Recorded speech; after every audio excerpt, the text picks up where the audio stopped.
Hello guys, good morning. সবাই খুশি YouTube channel তোমাদের সবাইকে ওয়েলকাম। তো এখন বাজে 10:30 আর এখন বসাবো আমি রান্না। তো চান টান সব কিছু কমপ্লিট হয়ে গেছে। এদিকে চান টান করে চলে এসেছি সকাল সকাল।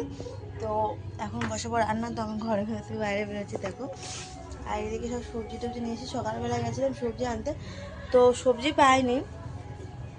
বেগুন মানে একটা কাকুর কাছে কম দামে সবজি পাওয়া যায়, তো ওখানে সবজি সব শেষ হয়ে গেছে। তো সকাল 7টা বাজার আগে সব সবজি শেষ হয়ে যায়।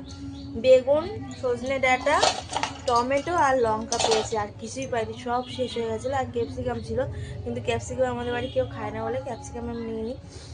তো এইগুলো সবজিগুলো আছে, এই যে বার করে নিয়েছি। বেগুন ভাজা করবো, ডাল করবো সজনে ডাঁটা দিয়ে, আর হচ্ছে আলু সিদ্ধ ভাত করবো। তো চলো রান্নাবান্নাগুলো কমপ্লিট করে নিই, আর এদিকে কেটে কুটে তারপর রান্না বসাবো। তো চলো কাটাকুটিগুলো করে নিই। আর এই যে দেখো, আমাদের বাড়ি 500 লঙ্কা নিয়ে এসেছি, কাঁচা লঙ্কা আমাদের বাড়ি খুব লাগে, ঝালটা বেশি খায় সবাই, তো ওই জন্য কাঁচা লঙ্কাটা 500 নিয়ে আসতে হয়েছে। এই 500 লঙ্কা এক সপ্তাহ হবে, আবার 500 লঙ্কা আনতে হবে। তো চলো। তো দেখো এদিকে সব সবজি টবজিগুলো কেটে নিচ্ছি। সজনে ডাঁটা, আলু, টমেটো, পেঁয়াজ টিয়াজ সব কেটে নেবো, লঙ্কা টঙ্কা কেটে কুটে নিয়ে রান্না বান্না বসাবো। তো অনেকটাই বেলা হয়ে গেছে, তোমার দাদাভাই আবার খেতে আসবে দুপুরবেলা। তো ওই জন্য আমি সকাল তাড়াতাড়ি করে এই যে কেটে কুটেগুলো নিচ্ছি। আর এইদিকে বেগুন কাটছি, বেগুন ভাজা করবো। বেগুনটা আমি খেতে পারবো না, এখন আমার সেলাইয়ের জায়গায় একটু চুলকাবে, এই কারণে।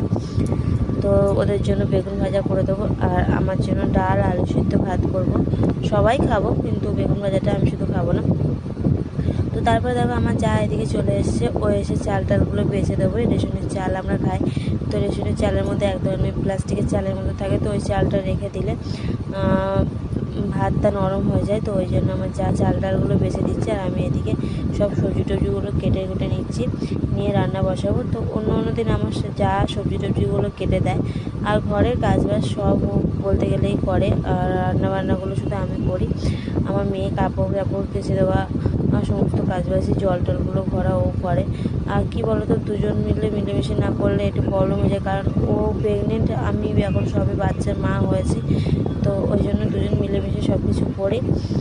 তো এদিকে দেখো সব কিছু কেটে কুটে নিচ্ছে। আর আমাদের বাসার বাড়ি একটা ভাগনা বউ, সেও প্রেগনেন্ট, তো তার কালকে ভর্তির ডেট আছে। তো ওই জন্য ও এসে আমাদের সাথে গল্প করছে একটু, যে কালকে ভর্তি আছে, টেনশন হচ্ছে কী করবো এইসব টেনশন হচ্ছে।